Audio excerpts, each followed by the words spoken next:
Subtópico 4, então, a cerimônia. O incenso só podia ser queimado com as brasas do altar de bronze, Levítico 16, 12. E já de posse destas, o sacerdote aproximava-se do altar de ouro para queimar o incenso no altar de ouro. Dessa forma, a nuvem do incenso cobria o propiciatório, mostrando à casa de Israel o favor divino, Levítico 16, 13. Observemos que, antes de chegar-se ao altar de ouro, o sacerdote tinha de passar necessariamente pelo altar de bronze. Isso significa que, sem o sangue de Cristo, jamais teremos acesso ao trono da graça, Hebreus 9, 12.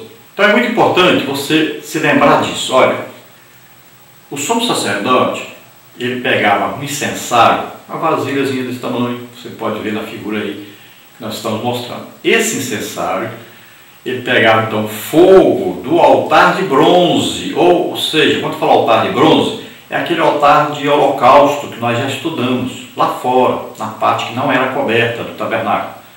Lá onde era oferecido o animal inteiro, ele era queimado, né? Isso ali tinha uma representação da cruz de Cristo, Jesus sendo morto ali por nós na cruz do Calvário. Então, ali era pego fogo. De onde tinha vindo esse fogo? Esse fogo foi aceso pelo próprio Deus. Quando inaugurou o tabernáculo, o fogo foi aceso. E esse fogo era mantido todo dia. Então o sumo sacerdote pegava ali brasas de fogo, colocava dentro desse incensário e colocava na sua mão incenso. Esse incenso era produzido ali, naquela parte que não era coberta. Então ele pegava esse incenso e levava lá para dentro com o incensário. Então lá dentro, no altar de incenso, o que ele fazia? Ele colocava a brasa ali, na tampa desse altar de incenso, no altar de ouro. Depois colocava incenso em cima, ele derramava incenso em cima dessas brasas. O que acontecia? Subia fumaça ali, cheiro suave, era muito perfumado aquele ali. Agora, uma vez por ano, ele tinha que pegar aquele ali e colocar no incenso com aquele fogo, que estava na tampa ali do altar de incenso, ele pegava parte dele, aí voltava para o incensário que estava vazio, porque ele tinha tirado as brasas e colocado no altar. Então ele pegava aquele ali e colocava dentro do incensário. Então, brasas com incenso. Levava e entrava lá dentro daquele véu, daquela cortina, ele entrava lá dentro para oferecer o sangue do bode, né, que tinha morrido ali, derramava o seu sangue ali.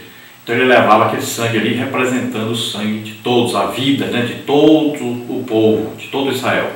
Então ele levava aquele sangue e lá na hora de colocar esse sangue na tampa do propiciatório, lá dentro, na tampa da arca, ali no meio daqueles dois querubins, então ele tinha que balançar o incensário para fazer bastante fumaça, de maneira que ficava tudo encoberto lá dentro. E ele colocava lá o sangue do animal na tampa e Deus vinha e queimava aquele sangue, recebendo então o culto, perdoando o povo. Então, tanto havia fumaça do altar de incenso lá fora, como havia fumaça que o próprio sumo sacerdote fazia lá dentro, balançando o incensário, para ficar tudo encoberto com aquela fumaça do incenso sendo queimado. Lembrando então sempre que esse fogo, essas brasas foram pegas no altar, lá, daquele fogo que desceu do céu no dia que foi inaugurado o tabernáculo. No tópico 2 agora, as orações dos santos. Subtópico 1, a receita para uma oração perfeita. Subtópico 2, a oração como sacrifício ao Senhor. Subtópico 3, a oração dos santos na grande tribulação. As orações dos santos com incenso precioso são inimitáveis em seus efeitos. Eis porque não podemos relaxar quanto à nossa comunhão com Deus. Então Deus criou um canal de comunicação entre nós e Ele. Isto é o que? A oração. É insubstituível. Não adianta você inventar outra coisa, porque é insubstituível a oração. É necessário, é importante. Todo crente deve fazer oração. Subtópico 1, a receita para uma oração perfeita. Nosso incenso. O Senhor Jesus, no Sermão da Montanha, entregou aos seus discípulos um modelo de uma oração perfeita, Mateus 6, de 9 a 13. Ele exorta-nos também a não imitarmos os gentios e hipócritas, pois estes imaginam que pelo muito falar serão ouvidos, Mateus 6, 7. Portanto, fechemo-nos em nosso quarto e ali no lugar santíssimo falemos com o Pai Celeste, Mateus 6, de 5 a 6.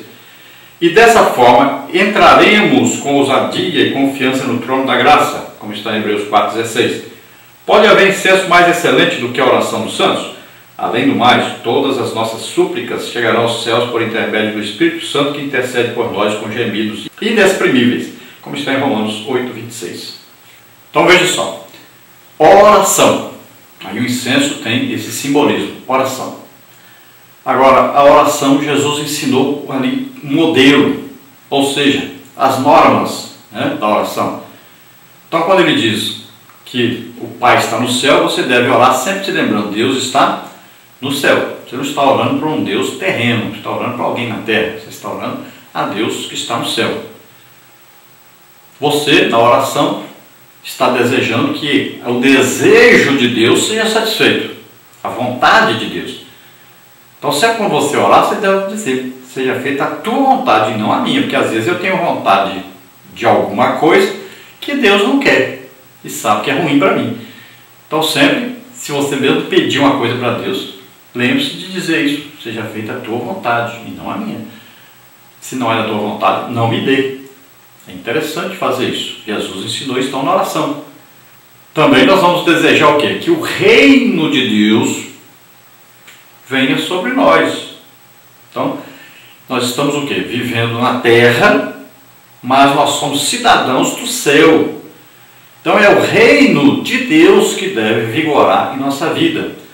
Se nós tivermos aí como base a palavra de Deus, nós cumpriremos todas as leis humanas, né, que são boas, leis que forem boas, é claro, porque os homens também fazem leis antibíblicas, mas as leis que concordam com a Bíblia, nós estaremos cumprindo tudo isso se nós estivermos cumprindo a palavra de Deus, obedecendo a palavra de Deus, os ensinamentos da palavra de Deus, que são os principais: amar a Deus sobre todas as coisas, amar ao próximo como a nós mesmos. Tudo se resume então à lei e os profetas nisso, como disse Jesus. Então o nosso desejo é que seja feita a vontade de Deus, tanto no céu quanto na terra. Aí nessa oração nós pedimos o pão nosso de cada dia. Então não é o pão nosso de 10 anos para frente, não, é de cada dia. Todo dia então nós devemos ter o quê? O sustento. Nós estamos desejando que Deus nos dê e pedindo para Ele nos dar o quê? O sustento. Sustento físico e o sustento espiritual. Lembre-se disso. Esse pão é o pão material para alimentar o nosso corpo, mas também é o alimento para a nossa alma, para nós nos mantermos em comunhão com Deus. Então Deus não vai jogar a Bíblia dentro da sua cabeça. Nós temos que fazer o quê? Nós vamos buscar conhecimento de Deus, fazendo o quê? Lendo a Bíblia. Assim como a oração, nós vamos buscar o quê? Ser cheios do Espírito Santo, né? Sermos aí controlados, movidos pelo Espírito Santo. Mas para isso nós temos que fazer o quê? Ele vai obrigar a gente? Não. Nós vamos orar, buscar, nos dedicar, nos entregar. É assim que funciona. Então Jesus está ensinando a oração, mas não está dizendo que vai julgar a Bíblia dentro de nós e colocar lá dentro a palavra dele, sem nós lermos, sem nós escutarmos a sua palavra. Quando você for ler a Bíblia, leia falando, para ouvir. A fé vem pelo ouvir, e o ouvir pela palavra de Deus. Então não é ler em pensamento, leia falando. Se você não pode ler, escute. Temos aí a Bíblia falada, né? Pode pegar na internet a hora que você quiser. Coloque lá a Bíblia tocando lá, ao invés de você perder tanto tempo com música. Ouça a palavra de Deus, coloque aí áudio da Bíblia e escute a palavra de Deus. Isso vai melhorar a sua vida muito.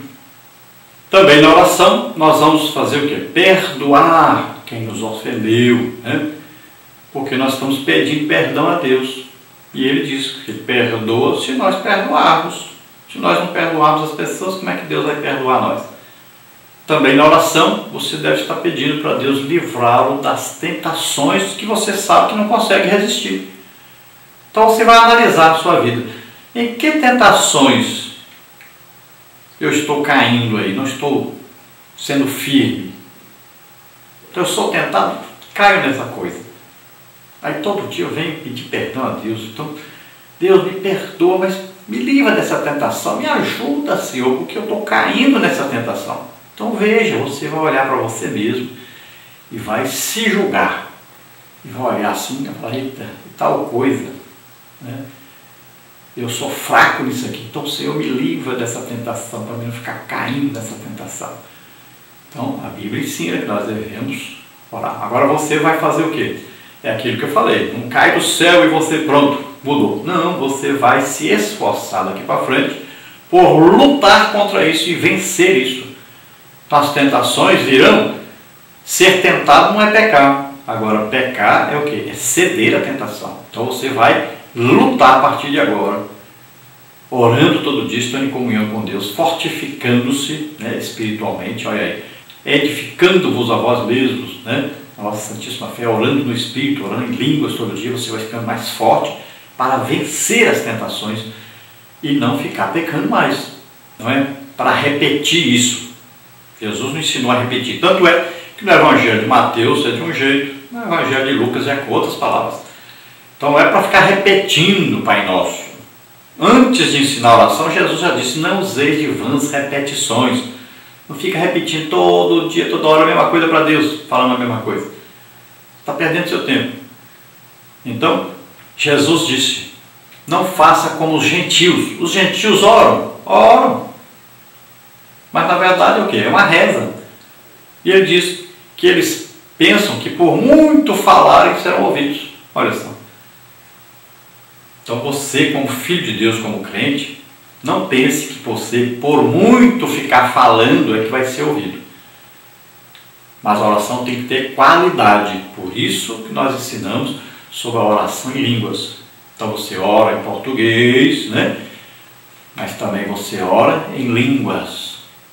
Então a sua oração em línguas é superior porque ela é feita com a ajuda do Espírito Santo, que está levando a nossa oração perfeita a Deus.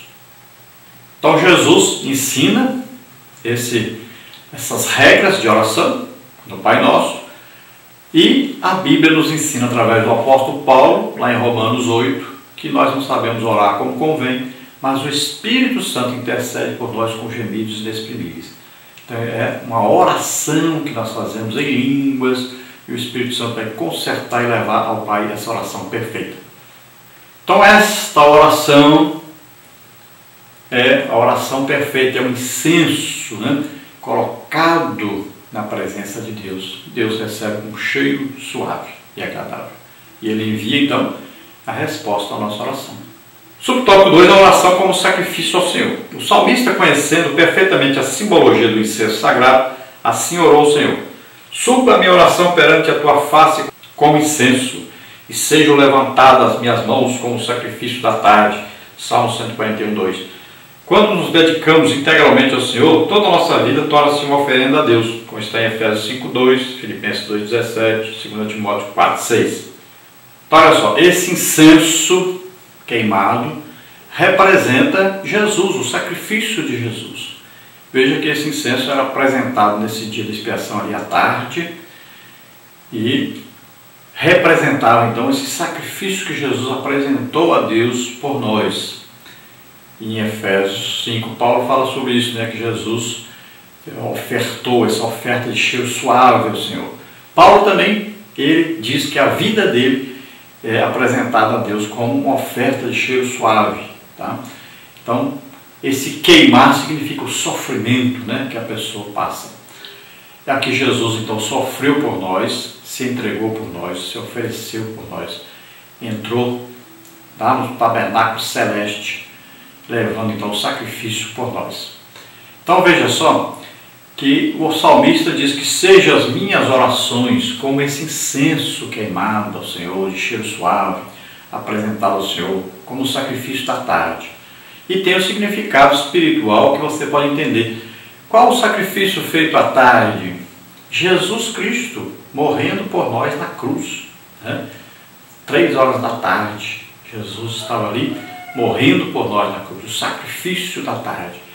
Então o salmista está orando ao Senhor, que seja minha oração como esse incenso que sobe como cheiro suave, que seja eu levantado as minhas mãos como esse sacrifício da tarde. Jesus estava ali com as mãos levantadas na cruz, né? Então o salmista profeticamente está falando desse sacrifício de Jesus Cristo.